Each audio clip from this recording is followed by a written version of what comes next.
Palingenesis by Simon Hereward.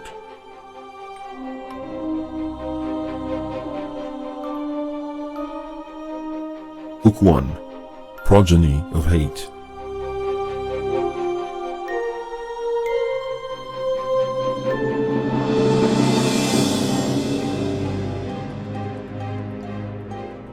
Chapter 12. Into the Cauldron. The first 10 days of campaigning in the hilly country of Lysan brought far less success than the eager Ligurians had anticipated.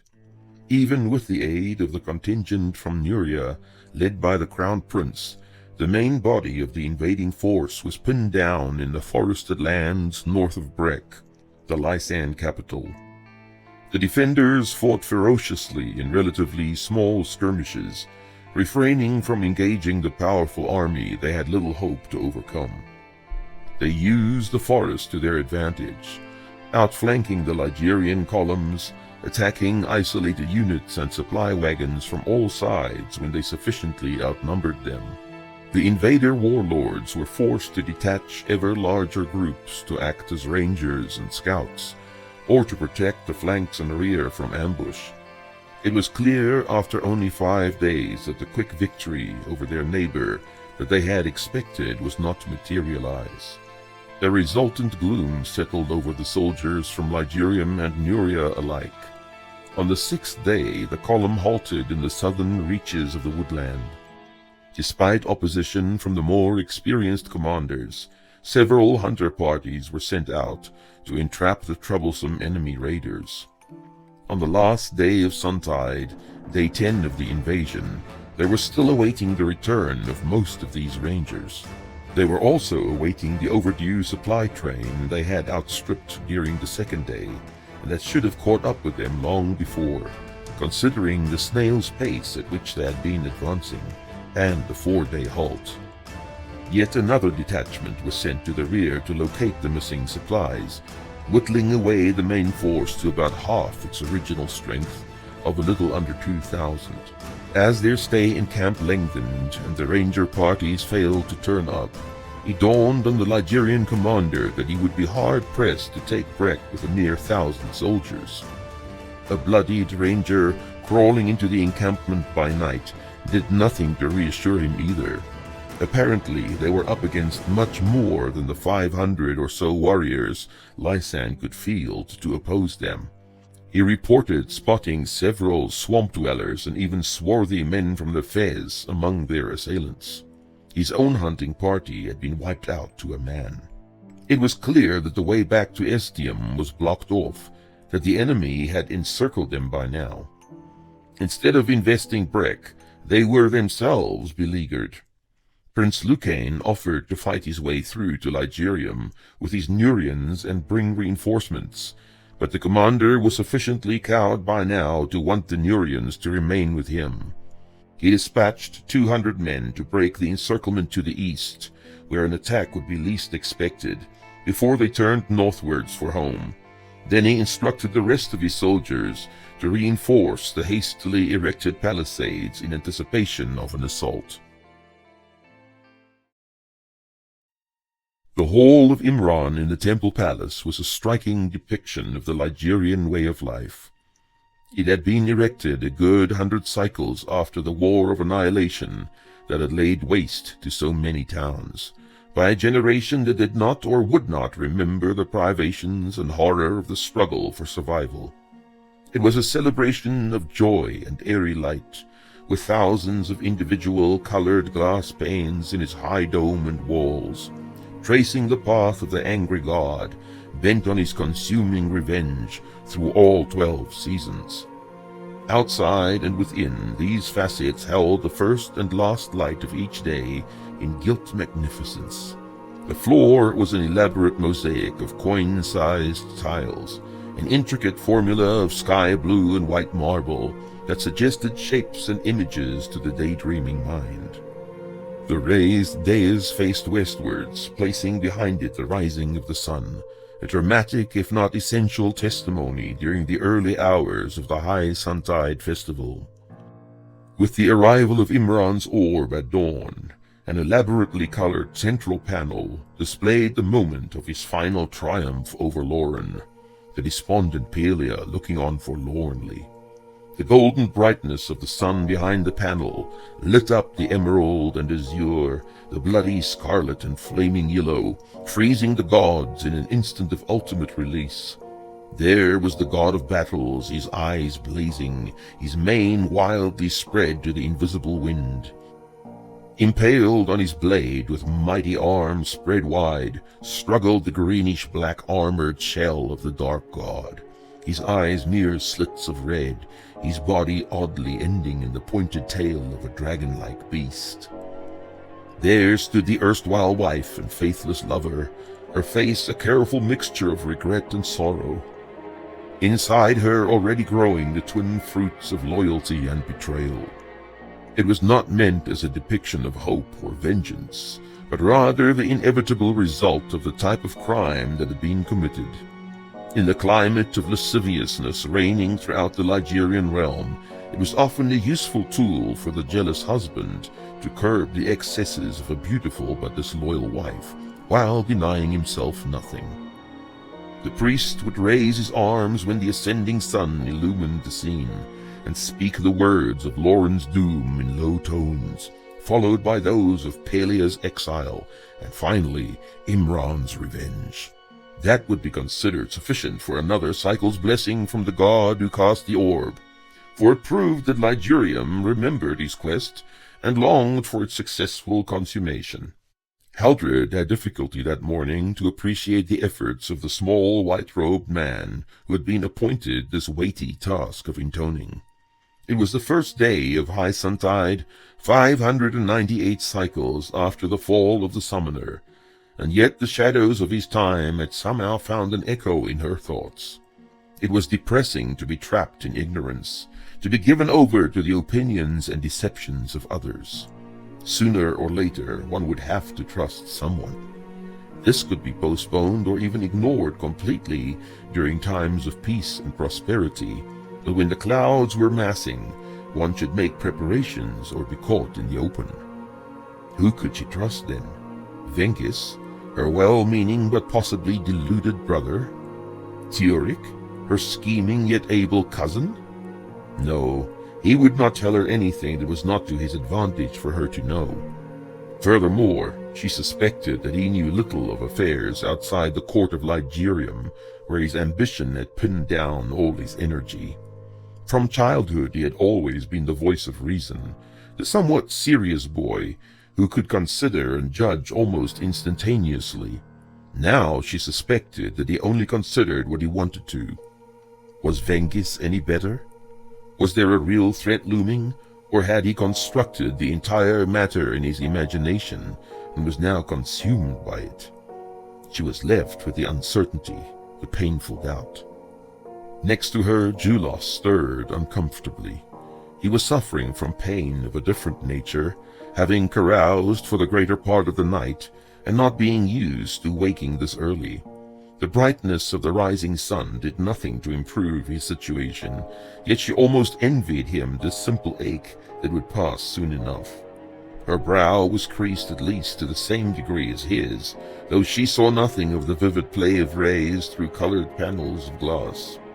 Instead, her mind constructed patterns and pictures from the myriad of blue hexagons sewn in the field of white marble, as she had so often done as a child.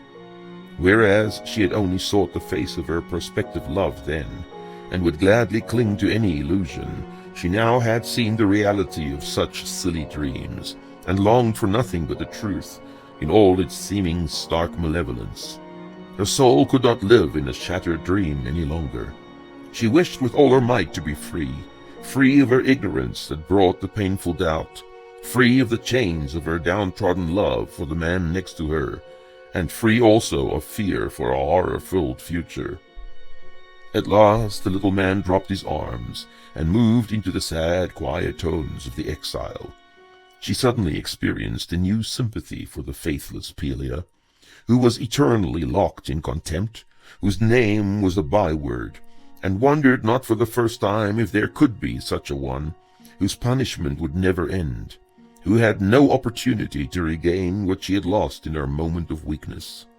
She, who herself had lost her only love, knew there was more to the simple story of seduction and adultery than was commonly put forward.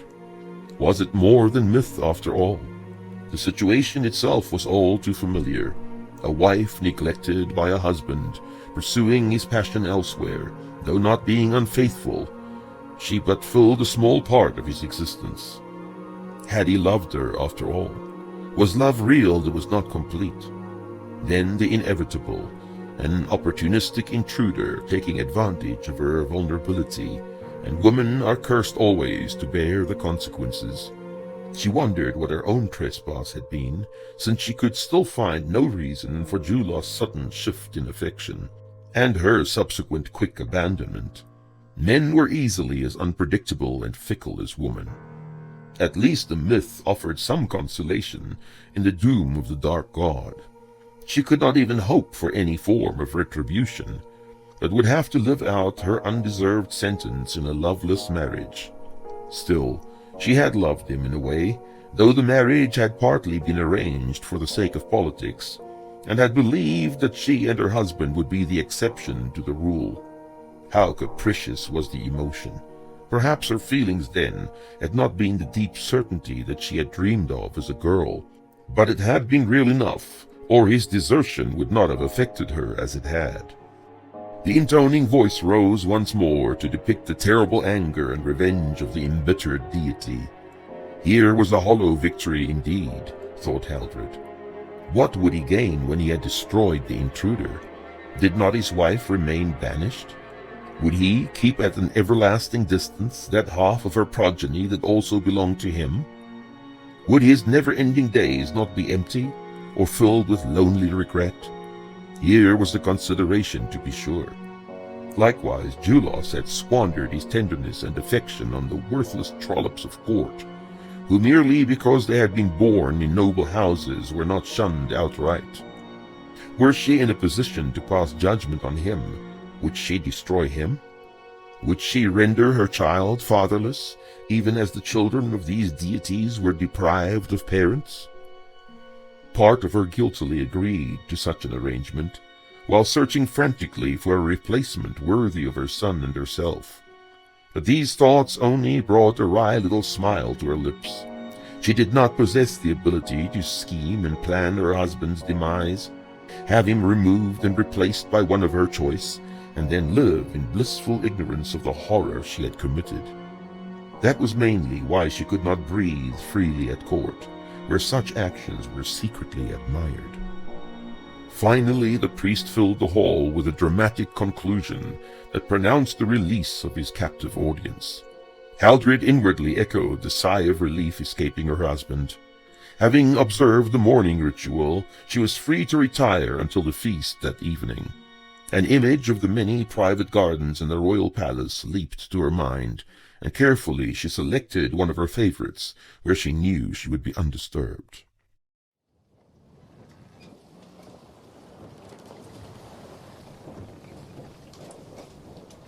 "13. Are you sure?" Fricka's voice rose with incredulity. The lookout affirmed his report. He kept his eyes steadily on the tiny black outlines that betrayed the presence of the other vessels. He was quite certain of their number. The pilot turned to his captain, his face a picture of concern and puzzlement. "What do you make of it, sir? Not even Lord Gran could muster as many as that." Rune did not reply immediately. Instead, he stood staring at the receding horizon over the stern of his trader, Tyleman. He was 2 days out from Caerton, on his way to the Aeronite trading port at Kiel. The heavily laden ship was running before a light northeasterly breeze, but making good time nonetheless. He hoped to reach Kiel and rid himself of the last of his stored goods within the next 7 days.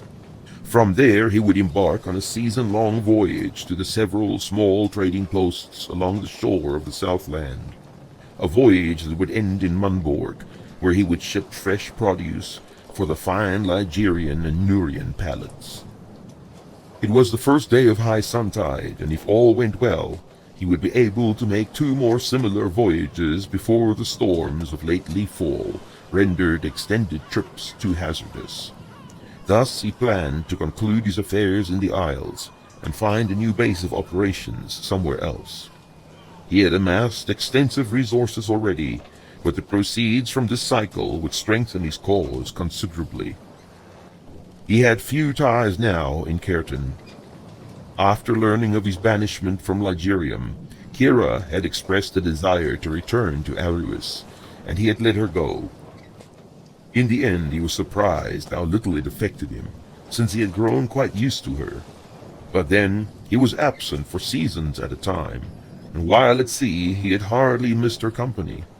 It was almost as if she belonged to a life he was ready to leave behind, and it would be impossible to drag her with him wherever he was going. He had not decided on a new home as yet, but had half a mind to settle himself in Munborg. The opportunity for trade was expanding all the time, and his gold and contacts in the north would quickly earn him a place among the traders there. One shadow moved on his horizon, however, the strange encounter he had had with that highly strung but enchanting youngest daughter of Trigoran. Though he was not even remotely convinced by her wild theories, her words had somehow conjured an image in his mind of a Malik Yulian he had not imagined existed. There it lurked like an eluding memory that would not reveal itself, and yet would not depart entirely. But now there were 13 other shadows invading his carefully laid plans, and the threat they posed was a far more real and potent one. A strong premonition of danger had plagued him ever since the meeting in Kilvest 8 days previously. He knew that Gran did not hold Rasgent in high enough regard to respect his judgment in the issue between them. It was simply a matter of time before the struggle would be renewed, and it would only be resolved once either or both of them had perished.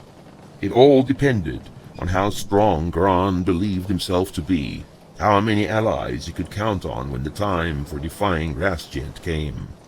By the looks of it, he could count on only 2 others, judging by the size of the flotilla he had dispatched to complete his previously unsuccessful attempt on Rune's life. Perchance he would trust in the possibility that Rasgent would not get wind of his assault this time round. That meant there would be no prisoners taken, no booty carried back that could be traced to Rune's trader. The loose tongues aboard Gran's own vessels would also have to be silenced. But 13 ships! The man was obsessed with killing him. He would have kept a well-paid spy in Cauldron to learn of Rune's every move. Then all he had to do was bide his time. As it turned out, he had not long to wait, less than a 10-day. Rune was angry.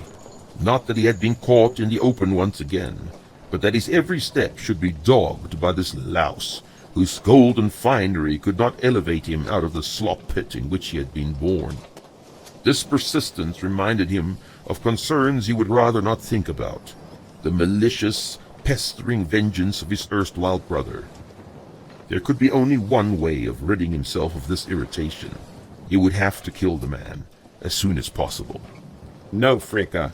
He has the aid of 1 or 2 cronies, and today, it seems, of the gods as well.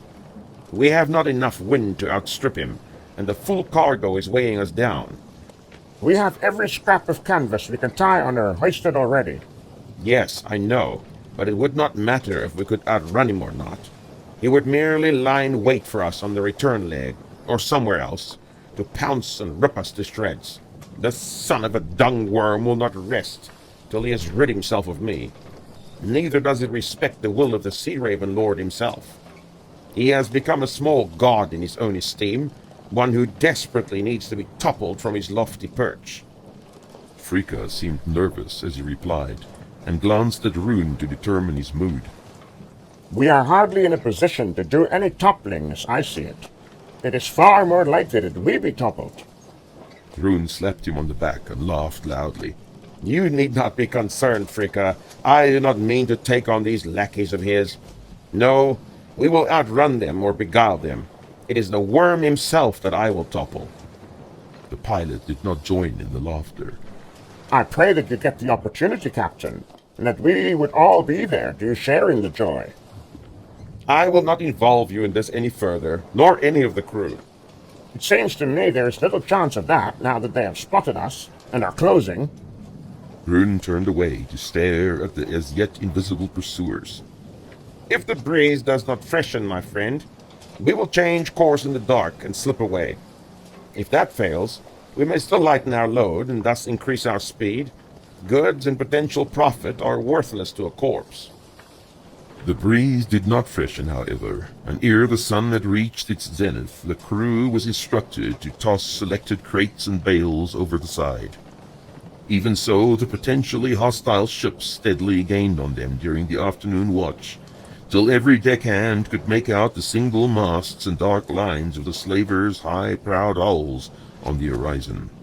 Boasting between 30 and 40 rowers apiece, the pursuing vessels held the advantage while the wind remained scanty. Little could be done on the Tyleman, but keep her steady south by southwest, running before what wind there was. They were driven off their original course, but had no other option. By late afternoon, Rune noticed patches of floating seaweed off the port bow, a clear indication that they had entered the warmer waters of Arran. The inland sea currents here pulled to the south and west, bearing down on a range of volcanic islands named the Cauldron Islands. The rough seas surrounding them and lack of proper anchorage had left them uninhabited and unvisited. The current then divided itself to pass along the sides of the range before dwindling to nothing once it encountered the coastal shelf of the Southland. Though it aided the ship in its progress, the current was not used much by seagoers, since it did not run along any trading or fishing route of note. There was no advantage to be gained for the men of the Tyleman from its aid either, for the same aid would be given to their adversaries. Rune had realized by evening that an attempted escape during the hours of darkness might prove to be impossible. The wind showed signs of slacking even further, and the other vessels had fanned out to prevent such a maneuver. They would have to pass within 100 yards or so of the flanking ships, and would escape notice only by a miracle. In the process, they would have sacrificed what slender lead they still had. It seemed that Gran's ships had them in a strangling grip, that there would be no option left them but the suicidal confrontation. Fricka had remained at his side all day, tensely instructing the men to do what little they could to assist the ship in its laborious flight. All the cargo had gone by now, but hardly made a difference to the speed of their passage. They had fallen silent at the fading of daylight, and merely stood at the stern bulwark looking out at their approaching doom. The fates conspire against us, Fricka. Rune was lost in contemplation. It seems so, Lord Rune. Yet, we may have one last throw at it before we give them what they want. He kept his eyes fixed on the line of warships. We will pass the Cauldron soon. It will be dark. Fricka glanced at him quickly. These are dangerous waters, Captain, with which I am not familiar. They will be even more so in the dark. These track men know that, Fricka, but that will be no advantage to us. I had something different in mind. The current. They will have to split their force, not knowing which side we will pass, south or westwards. True, but 6 or 7 vessels will still be far too many to face. The isles themselves may be of greater use to us, though it may seem to you that I'm deserting my men. Rune turned to face him. The other merely stared at him in puzzled silence. It may be just the best chance you have of saving your lives, if not the only. You will have to surrender to these slavers. There is no reason for them to want your death if I am not on board. Not on board? But how? I will take the ship's boat and slip away in the dark. The older sailor stared at him in disbelief. To the cauldrons? That is insanity and certain death. It may not be as certain as being rammed or burned by those cutthroats. He turned away again. Besides, it is about the only way to save the crew.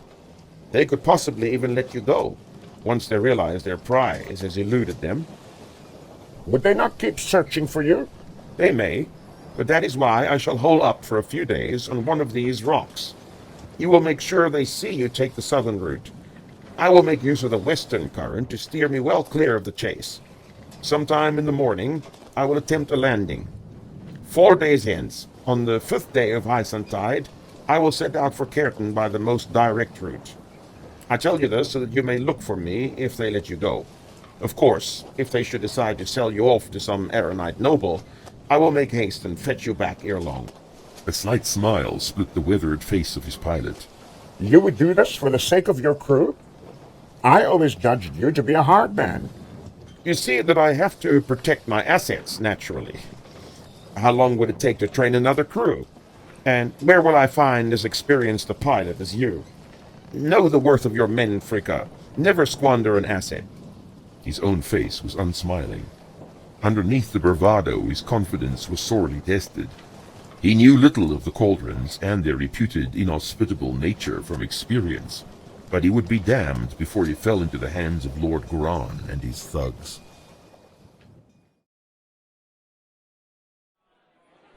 As was quite common during this season, the Whitsuntide day gave way to a breathless, perfect evening. Once Imran's bright orb had faded into soft peach and morning rose on the western horizon, the feasting mobs turned to temples and taverns, inns and drinking holes, to continue their revels indoors. The favored few returned to the Hall of the God of Battles that had undergone a stunning transformation since the early morning's ritual. Dazzling bouquets of suntide flowers spilled from polished copper stands, wooing the senses with their abundant fragrance. A score of the white-robed priests of Imran strummed or plucked their delicate harps in practiced harmony. A multitude of small, brightly colored birds had been released into the dome, from where they made sporadic forays among the laughing people and glittering lamps. The nobles themselves were no less sparkling than their surroundings. Indeed, each seemed to attempt the eclipse of his neighbor, having adorned himself in the fruits of another cycle's acquisitions. The men were as bejeweled as their wives or mistresses, who were prancing about in giggling or gossiping clusters. They were well on their way to the drunken stupor tradition demanded on such occasions, having already indulged for the greater part of the day. It was small wonder then that little attention was paid to the laden tables, though the wine-bearing acolytes were kept running to and fro. Among the boisterous landowners were scattered a few of the higher-ranking clergy. They sported the same standard white robe as the lower ranks, but often one could see the revealing purple or crimson on braided collars or cuffs. Ligurium's priesthood had long since been beguiled of their solemnity and doomsaying, and had succumbed, at least in all the towns of note, to a more socially suitable approach. In effect, they had become more the reflections of Ligurium's morality, rather than the guardians of it. They strove to be popular and entertaining, often setting the standard for debauchery and decadence. Steering well clear of marriage, they allowed themselves any possible physical pleasure. Most temples had a partnering brothel close by. In this they stood in stark contrast to their more somber Nurian cousins, who, though somewhat given to wine, reportedly maintained a strict celibacy. Haldred entered the hall on the rigid arm of her husband, his angry words still ringing in her ears. Julos had been irritable on account of the early rising and the lengthy ritual. His mood had certainly not been conducive to geniality. She had nonetheless dared to raise a point or two about the ceremony for the sake of sociability. His replies had been rude and irrelevant, but intended to refute whatever she had been saying, which he had not the energy or inclination to decipher. Some inner awareness of the injustice of his words only served to sour his mood further, and he launched into a full-scale attack on what he termed her reclusive behavior, berated her concerning the education of his son, and ordered her to mend her ways and fetch Arid to Arius without delay. This was a favorite point of disputation between them, and one on which she refused to budge. She had somewhat heatedly reminded him that she was of royal blood and did not have to bow to his every whim.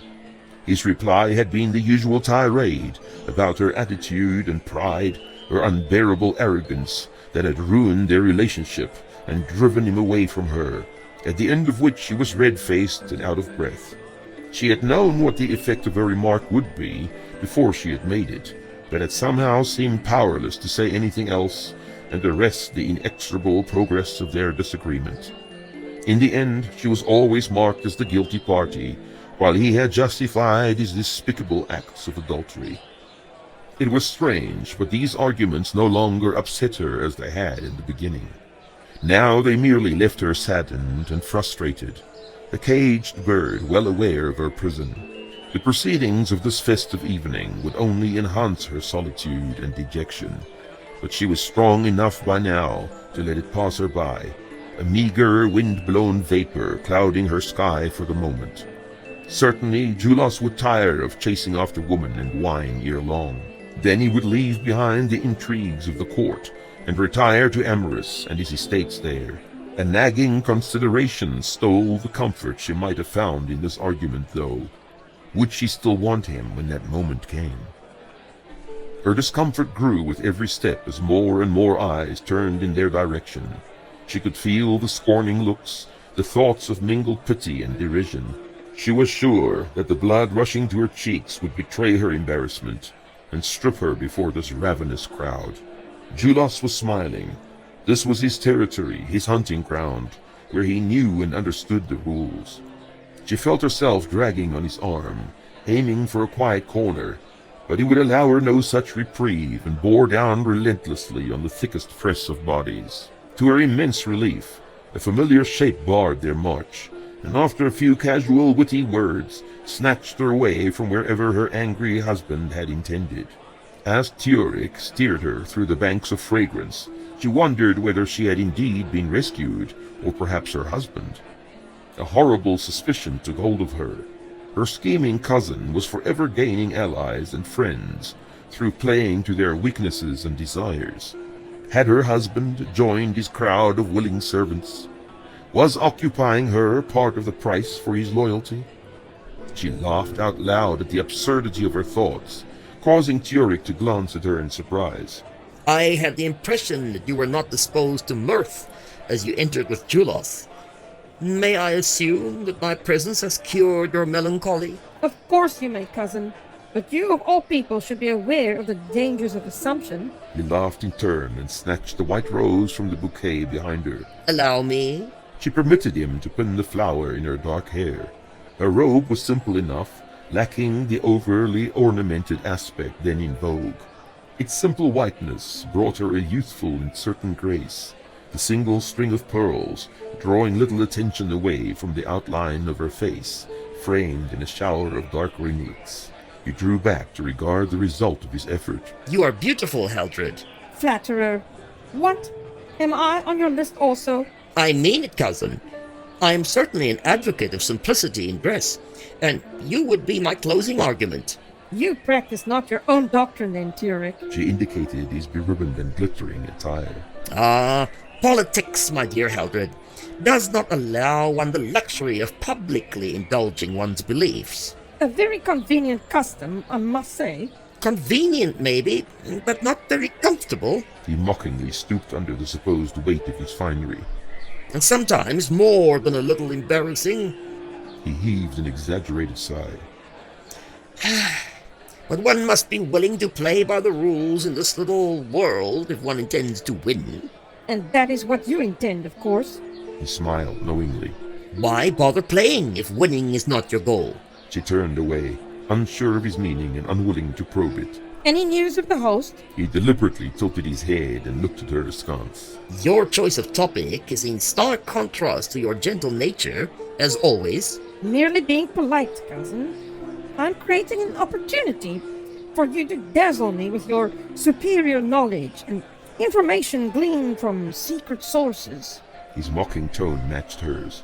I believed you would credit me with a little more intellect than such a statement allows. But I do.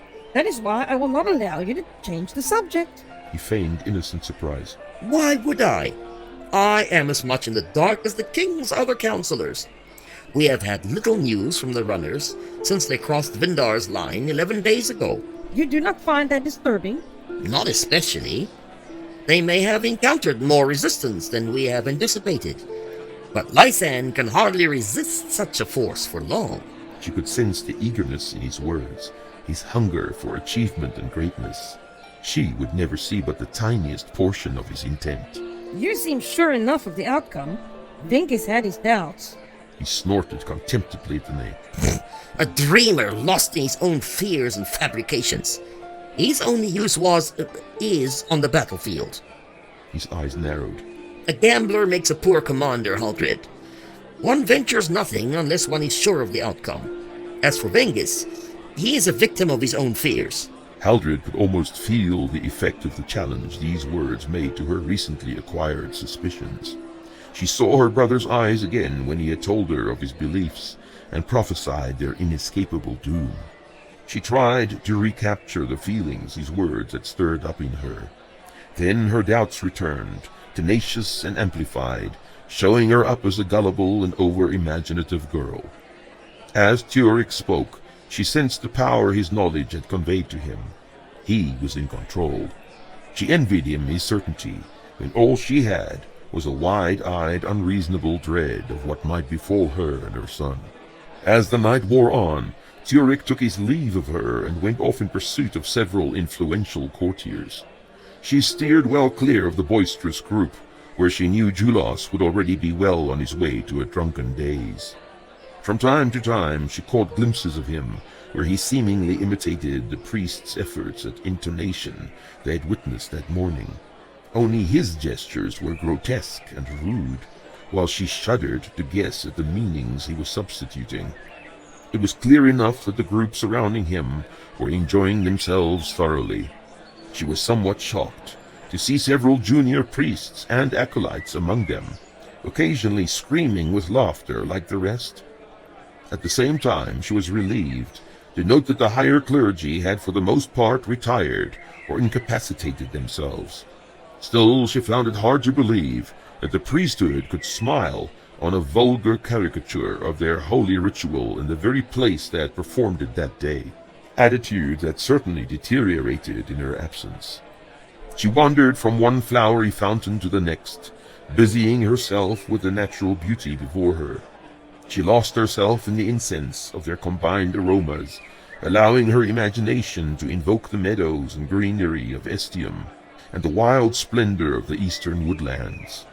And into this reverie blundered a stumbling oaf, a young priest whose seeming natural clumsiness was augmented by his obvious overindulging.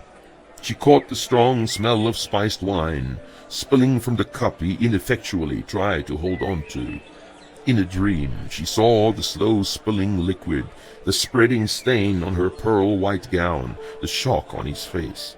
He fumbled out a semi-clean glove and ineptly dabbed at the wounded fabric, while the cup rolled away clattering. He was quite inebriated, and she fought the impulse to recoil with disgust. His face for a moment peeped out from under the mask of drunken enjoyment to express his regret, and in that instant she recognized him. Oh? Her voice cut through his stammering. It was difficult to reconcile the image in front of her with her memory of the overly serious and pious boy she had known when a young girl. He had become the priest then, as everyone had believed he would. Haldred. His smile was the same, but he was a little unsteady on his feet. Leave it be. It is just the excuse I needed for retiring early. I am in your debt. His expression revealed his uncertainty. He struggled to decode the tone of her words, eventually deciding she had not been sarcastic. This confusion, combined with his drunken embarrassment, made him seem very young. I didn't see you here. I was trying to get away from the... He hesitated and glanced back in the direction of Julas and his group of imbeciles. Again his face colored. She understood in a moment. He now feared adding insult to injury by appearing impolite and pinning the reason for his blind flight on her husband. His mind was alert enough, though his speech was on the verge of slurring. She smiled disarmingly and regarded him more closely. There was something else that was familiar about him, his small stature. The ritual. It was you who did the intoning. His flushed face actually managed to gain a little more color. Yes. You think it was fine? It was easy to exaggerate. Very impressive. You are gifted, Howell. Was it your first time? He nodded, appearing absurdly pleased at their words. Not everyone thinks that. She realized why he had fled the company of Julos and his group. This day had presented him an opportunity of which he had dreamed. He had risen to the occasion, only to see the triumph he had envisioned reduced to lewd ridicule by his drunken fellows. Wine was ever the clumsy end of sensibility, the ravisher of fragile sincerity. Yet here he stood, touched by the same madness that infected his associates and had robbed him of an ideal. He glanced down as if he was searching for the offending cup that had disappeared under one of the flower stands. For a moment he looked like a little lost child, and Haldred was overwhelmed with pity for this former acquaintance of hers. But then a wine-bearing acolyte noticed them, and hurried over to present Howell with a fresh cup of wine. His eager acceptance of its false promises was too much for her to bear, and she took her leave without further delay, pleading the condition of her attire as the reason for her obvious haste. She left the stained robe in the care of her more adept maid, before retiring to the bed she never shared with Julos any more. Though the memories of a happier time and the empty bed conspired to haunt her, she found the perpetual absence of her husband a relief, now that he held her in such obvious disdain. She preferred loneliness to strife. Strangely, it was not the fate of her husband that appeared before her as soon as she had closed her eyes, but that of her brother Vengis. Her imagination painted him as she had last seen him, tired, worn with care, serious. He was a strange man, preoccupied with what he believed, too sober for his contemporaries. A flood of pity moved through her, and then she recognized something else, just before she slipped away into sleep. She acutely doubted what he had told her. If it were true, there would certainly be reason for concern, but his theories were simply too fantastic to be credible.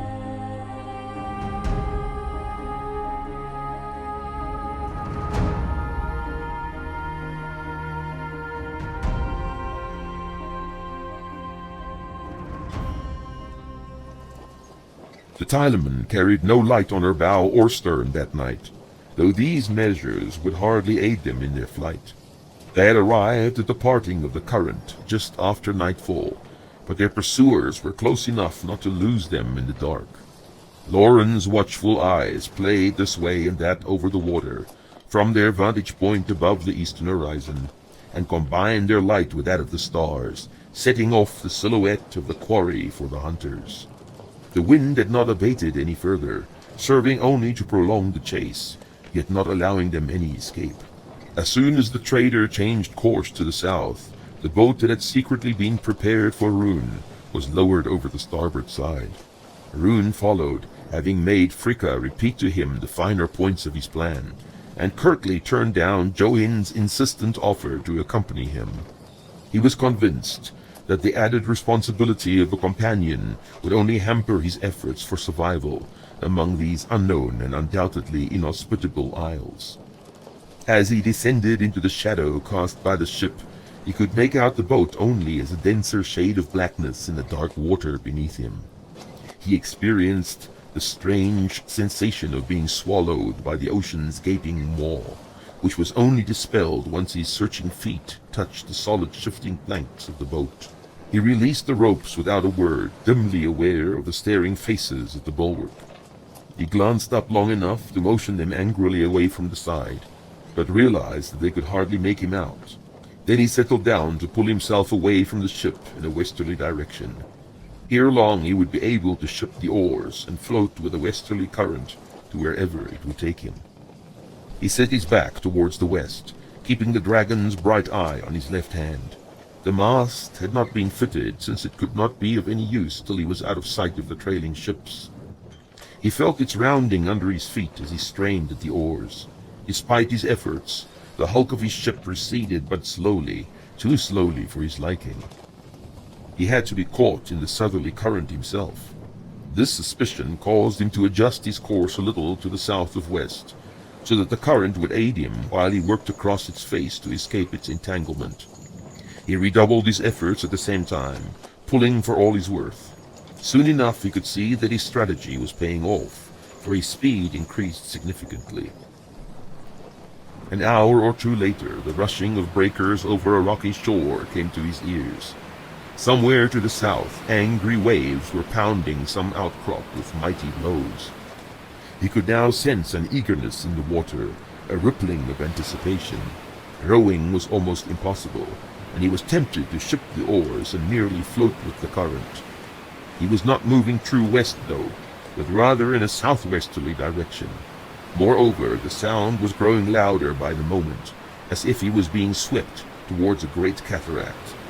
He stopped rowing for an instant and strained his eyes in the dark. There were several rocky outcrops to the southwest, around which the water boiled and cascaded. Apparently, it was the true forced parting of the currents. Once more he put all his effort into his rowing, this time pulling directly to the west. Little foam-flecked wave crests appeared all around him, battling against the hull of his vessel, splashing him when they collided with it. He halted his seemingly futile exertion and attempted to steer the boat with one of the oars, while the ocean current propelled him along. The first of the outcrops shot past to port, and then he was in the midst of them, frantically moving his steering oar. Before he had time to get used to the deathly dance, he was through, spewed out into calmer waters, while the will of the sea now bore him directly westwards.